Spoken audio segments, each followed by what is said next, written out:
December 2008, Bernie Madoff drops a grenade. It's all fabricated, one enormous lie, $65 billion, zero actual trades. This is the tale of the most infamous financial mirage in history and how it collapsed with a single sentence.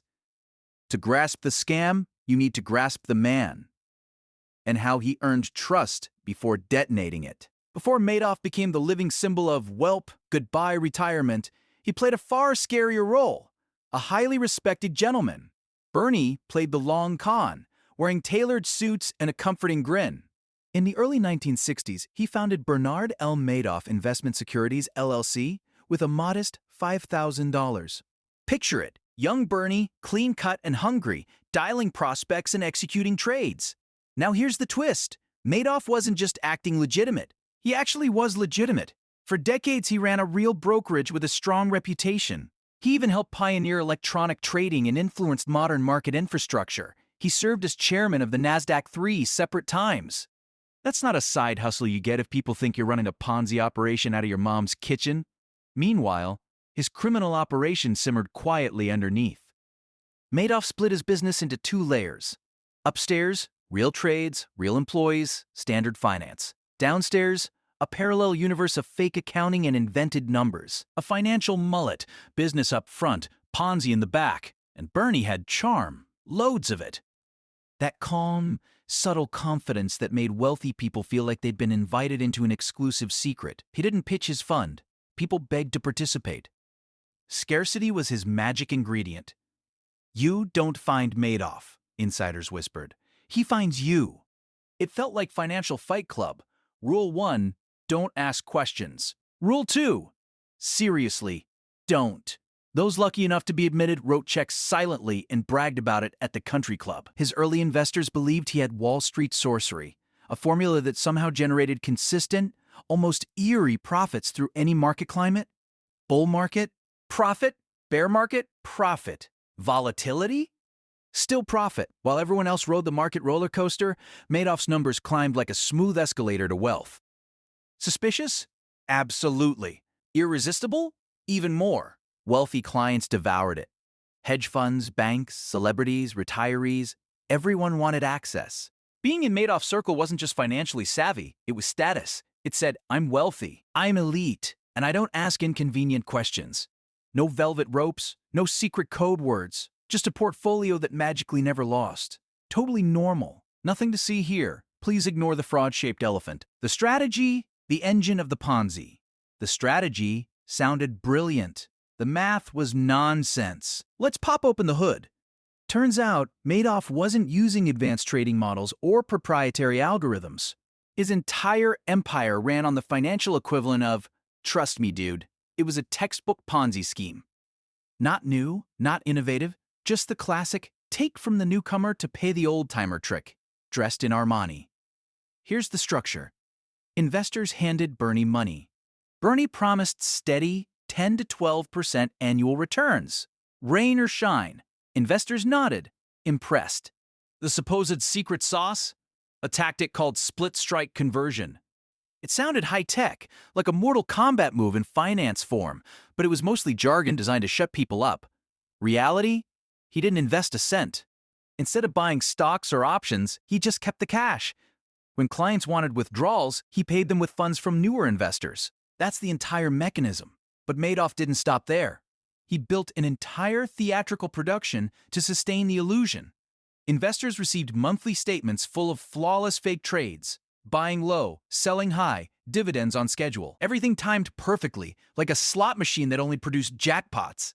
These statements were produced using an ancient IBM AS400, basically a computer fossil, making boring reports that looked convincingly dull. And dull meant safe. Madoff also outsourced hype through feeder funds, middlemen who raised billions from institutions, celebs, and regular folks, funneling it all into Madoff's black hole. They acted like hype crews at a rap battle, praising Bernie as the unbeatable genius. Some believed it. Others just enjoyed the fees. So why didn't regulators shut him down? Someone actually tried. A guy named Harry Markopoulos waved red flags for years. The numbers don't compute. I can't replicate them. This is fraud, he told the SEC. The SEC replied, "Interesting, we'll investigate," and then basically didn't. They asked Bernie for trading records. He handed them forged ones, and they said, "What a responsible man," and handed him a metaphorical sticker. It wasn't just regulatory failure, it was a failure of imagination. Nobody believed someone so established could be fundamentally rotten. The day the lie died, fast forward to 2008. The global economy is a flaming dumpster barreling downhill. Lehman collapses, housing bubble detonates. Markets nosedive like a cartoon anvil. Madoff's investors panic and demand withdrawals. But Bernie doesn't have the money. His system relied on fresh capital to pay old obligations. And in a crisis, fresh capital evaporates. He faced $7 billion in withdrawal requests with only a few hundred million available. The illusion began disintegrating. Behind the curtain wasn't a wizard, just a man with empty pockets and cooked numbers. On December 10, 2008, Bernie gathered his sons, Mark and Andrew, who worked at the firm but weren't in on the fraud. He simply stated, "It's all one big lie." Imagine hearing that from your father and boss? No dramatic speech, just clinical truth. The sons didn't freeze. They hired attorneys and turned him in the next day. December 11th, FBI at the door. Madoff answered peacefully and admitted there is no innocent explanation. Within hours, the illusion collapsed publicly. The media exploded. Bernie Madoff, once Wall Street royalty, became national villain number one. Victims appeared everywhere. Charities, banks, celebrities, retirees. Some lost millions. Others lost everything. And the damage wasn't just monetary. It was emotional. People trusted him. Some admired him. Overnight, that trust turned to smoke. How it changed everything: in June 2009, Madoff stood in court and pleaded guilty to 11 federal felonies. Number pleading. No denial. Just acceptance. The judge handed him 150 years in prison, essentially saying, "You broke capitalism. Enjoy the consequences." The SEC got roasted in congressional hearings. Reforms followed. More oversight, stronger whistleblower incentives, and widespread skepticism toward steady, no-risk returns. Madoff became a cultural symbol, a warning label. Books, documentaries, and dramatizations flooded in. Robert De Niro played him in The Wizard of Lies. Netflix dropped Madoff, the monster of Wall Street. He ceased being a person and became myth, media, and metaphor. Bernie Madoff died in federal prison in April 2021 at age 82, reportedly from kidney disease. It was quiet. No tributes, no grief, just a final period on a crooked sentence.